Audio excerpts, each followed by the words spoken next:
បាទនេះជាសតជំនួយផ្លូវភេទឬជំនួយកម្លាំងរបស់កូនចៅទៀតណាបាទនេះប្រើដោយ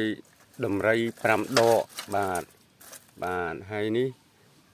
មើម30ហៅមើមថ្នាំចិនអធិស្ឋានមើមក្រមុំប្តី100បាទនេះជាមើមថ្នាំចិនបាទហើយមួយមុខទៀតគឺសម្បករមាំងកូនចៅសម្បករមាំងបាទ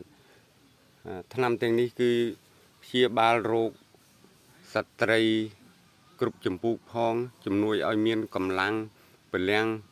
បាទហើយផ្លូវភេទទៀតណាបាទពូកែស័ក្តិសិទ្ធណាកូនចៅខ្ញុំបានប្រើអស់ចំនួន1ឆ្នាំ2ឆ្នាំទៅហើយបាទគឺថាឃើញថាស័ក្តិសិទ្ធពិតប្រាកដមែនបាទមុននឹងជាវឲ្យកូនចៅហ្នឹងក៏ខ្ញុំបាន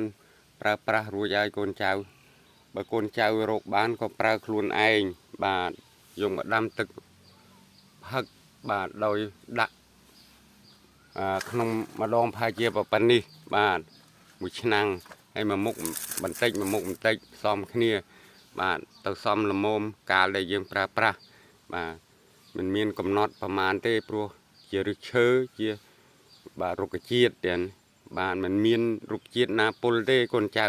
បាទអរគុណកូនចៅ